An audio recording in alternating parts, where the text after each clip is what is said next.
안녕하세요. 신용 좋은 사람들의 신용상담사입니다. 신용 좋은 사람들에서 제공하는 신용 컨설팅 서비스가 정확히 어떤 것인지 궁금해 하시는 분들이 많이 계십니다.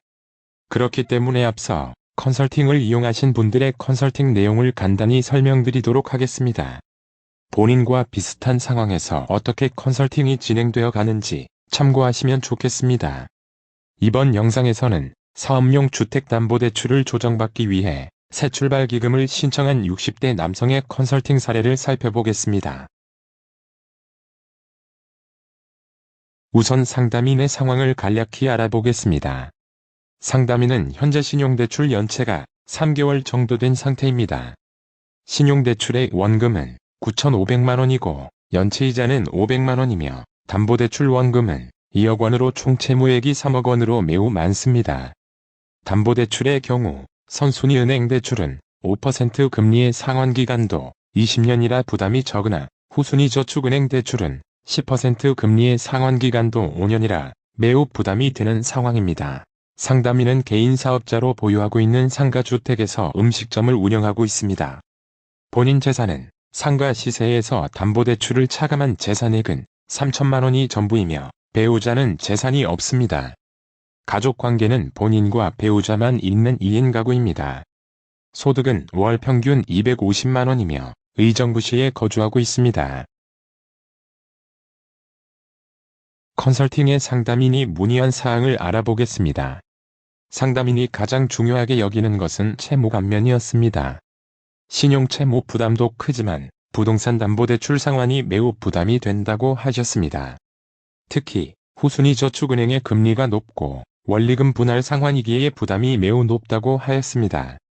상가주택의 시세가 매우 하락하여 매각도 못하는 상태이며 음식점을 운영해야 소득이 발생하기에 매각을 고려하고 있지 않다고 하였습니다. 또한 연체로 인해 부동산에 가압류가 되어 있는데 문제가 되는지도 문의 주셨습니다.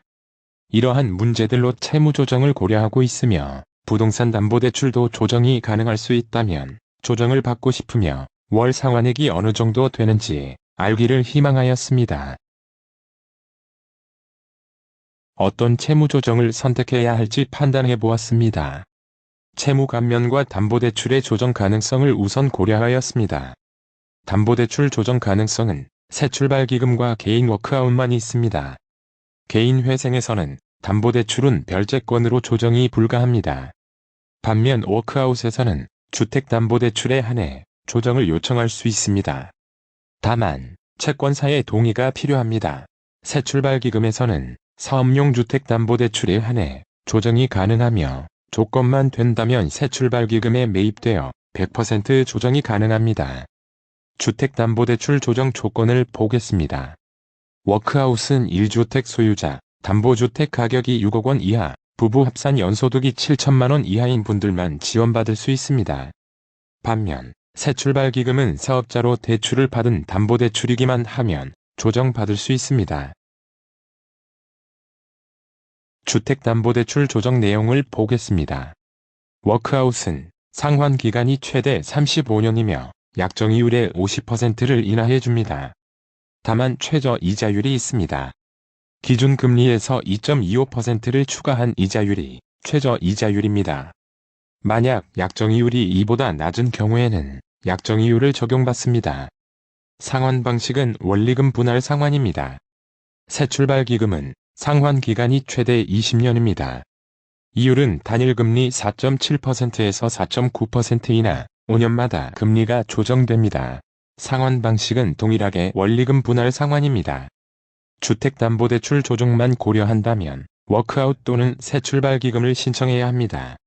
그러나 주택담보대출을 조정받지 못하더라도 개인회생의 채무 감면이 많이 된다면 개인회생을 고려할 수 있겠습니다. 우선 개인회생이 가능한지 조건을 확인해 보았습니다.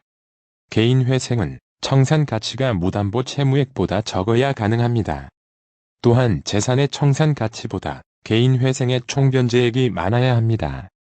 즉, 청산가치가 낮을수록 채무 감면이 많이 될 수 있습니다. 앞에서 살펴보았듯 상담인의 재산액은 상가주택이 있습니다. 청산 가치를 계산해 보겠습니다. 상가주택 시세 2억 3천만 원에서 담보대출액 2억 원을 차감한 3천만 원이 개인회생 청산 가치가 됩니다. 무담보 채무액 1억 원보다 청산 가치가 낮기에 상담인은 개인회생 신청이 가능합니다. 워크아웃을 신청할 수 있는지 워크아웃 채무 조건을 확인하였습니다. 워크아웃에는 최근 6개월 내 대출한 채무 원금이 총 채무 원금의 30% 이내여야 신청이 가능하다는 신청 조건이 있습니다. 신청 당시 남은 원금 기준으로 계산을 합니다. 상담인의 모든 채무는 1년 전 채무들로 최근 채무가 아니므로 문제없이 신청이 가능합니다. 워크아웃 재산 조건도 살펴보겠습니다. 워크아웃은 상담인의 재산 평가액이 무담보 채무액보다 적어야 신청하실 수 있습니다. 재산 평가액은 상담인의 재산액에서 공제재산가액을 차감한 금액입니다. 공제재산가액은 신청인의 주민등록상 거주지역과 부양가족에 따라 차등되어 있습니다. 화면의 표를 확인하시면 됩니다. 앞에서 살펴보았듯 상가시세에서 담보채무를 차감한 3천만 원이 재산액이 됩니다. 상담인의 본인과 배우자만 있는 2인 가구입니다. 상담인이 거주하는 의정부는 과밀억제권역에 속하며 공제재산가액은 과밀억제권역 2인 가구여서 1억 1,600만 원입니다. 재산평가액을 계산하면 오히려 마이너스가 되어 0원이 되며 무담보 채무액 1억 원보다 낮아 워크아웃 신청이 가능합니다.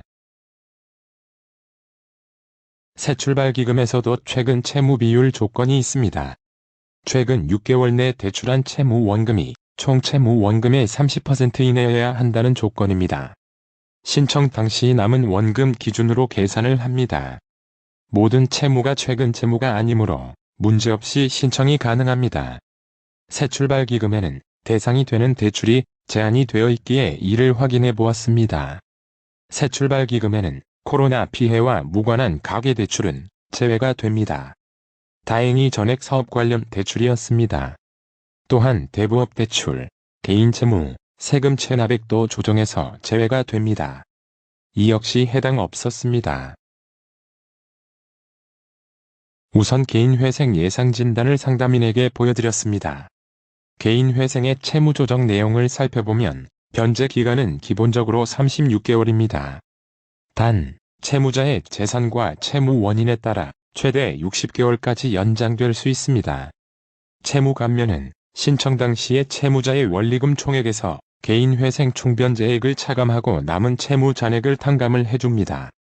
개인회생 총변제액은 채무자의 소득에서 부양가족에 따른 생계비를 차감한 월 변제액을 산정된 변제기간 동안 변제한 금액을 말합니다.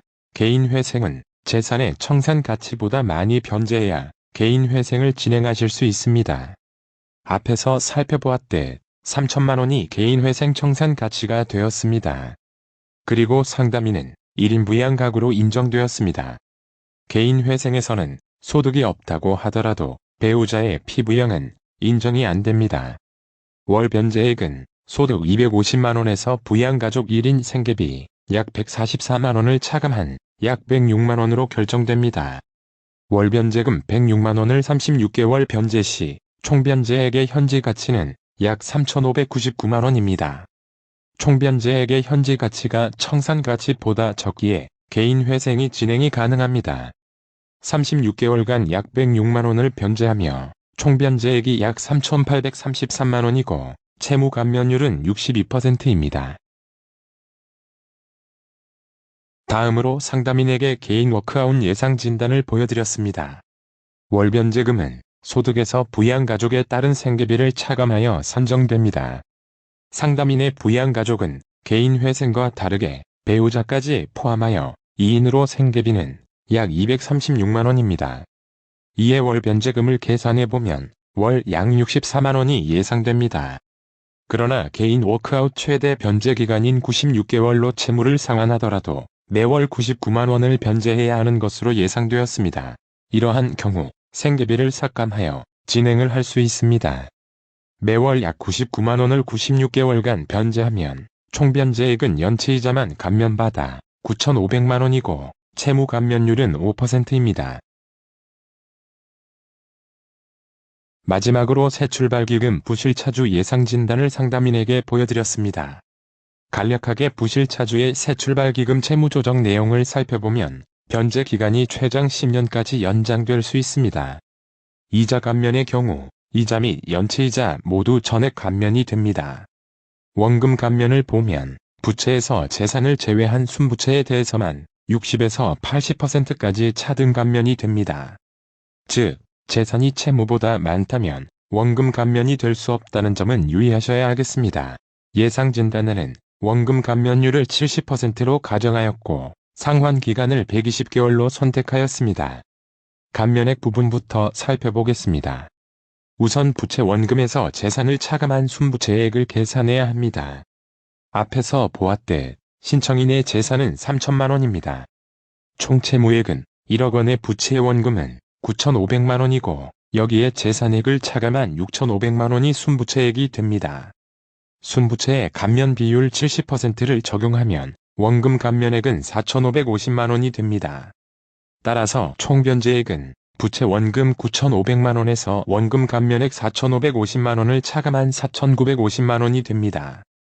변제 기간은 120개월로 선택하였기 때문에 월 변제액은 약 41만 원이 됩니다. 총 채무액 1억 원 기준으로 채무 감면율은 약 50.5%가 됩니다. 채무 감면 외 모든 부분에서 새출발기금이 유리하였습니다. 개인 회생의 채무 감면율이 높게 예상되었으나 새출발기금과의 차이가 크지는 않았습니다. 반면 월 변제액 부담은 새출발기금이 매우 낮았으며 채무조정 신청 비용 측면에서도 매우 유리했습니다. 결정적으로 사업용 주택담보대출도 조정이 될 수 있는 새출발기금을 신청하기로 하였습니다.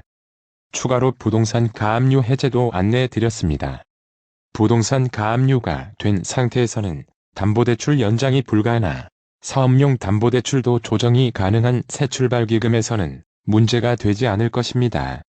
다만 새출발기금을 신청하였다고 가압류가 해제되지는 않습니다. 따라서 가압류를 한 채권사의 채무를 완납해서 가압류를 해제해야만 합니다. 사업용 주택담보대출을 조정받기 위해 새출발기금을 신청한 60대 남성의 컨설팅 사례를 살펴보았습니다.